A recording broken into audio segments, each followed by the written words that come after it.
So this is a statement of the ODM Central Management Committee, which held its meeting this morning to review the current affairs in the country. This meeting is taking place against a backdrop of continuing protests against the government across the country, the rejection of the Finance Bill 2024, the dismissal of the entire cabinet yesterday, and the offer by President William Ruto for consultation across different sectors and political formations with a view to forming, in his own words, a broad-based inclusive government that can assist in transforming Kenya. We stand ready to support the country come up with measures that can restore lasting peace and stability and address the long-standing issues like unemployment, the unending search for justice and equality, fighting corruption, negative ethnicity in our national life, instilling a tradition of meritocracy in appointment to public office, and ending the unfair and punitive economic and taxation policies.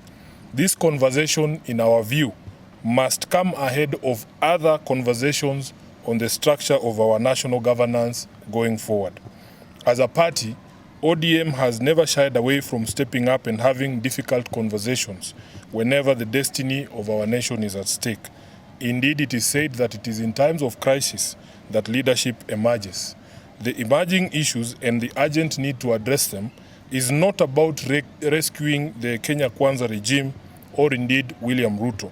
The nation is bigger than and distinct from any one of us.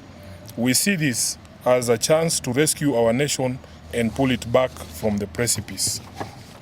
We therefore welcome these developments in the hope that they will mark the beginning of honest and earnest efforts to address the myriad issues expressed by disappointed and angry youths and a huge segment of the Kenyan population. As a party, we shall not fear to engage with the country, and when we do, we shall not do that in fear.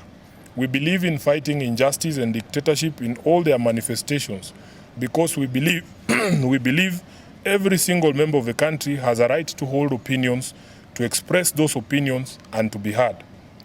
This entire crisis was precipitated by a failure to listen to each other. It cannot be resolved by that same attitude. There is no table that ODM will not go to if the destiny of our nation is the main agenda. ODM will also not object to the presence of any other person or group of people on that table, no matter how outrageously different their view of the world is from ours.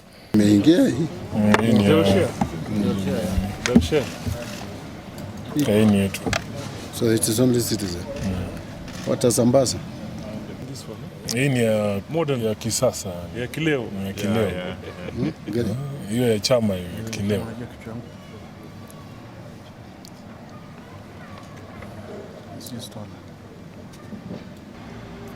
That was what was linking us to the life. The government is waiting.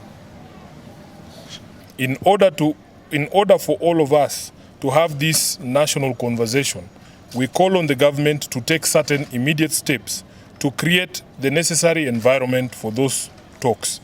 The decision to fire his cabinet was a good start in our view, but the feeling across the country is that there still exists an atmosphere of fear that makes it impossible for people to speak freely.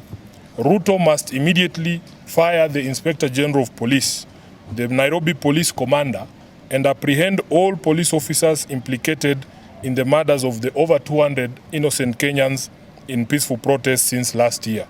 We also call for a national amnesty for all persons arrested or charged in connection with protests and compensation for all the victims of police brutality. Time is of the essence, fellow countrymen.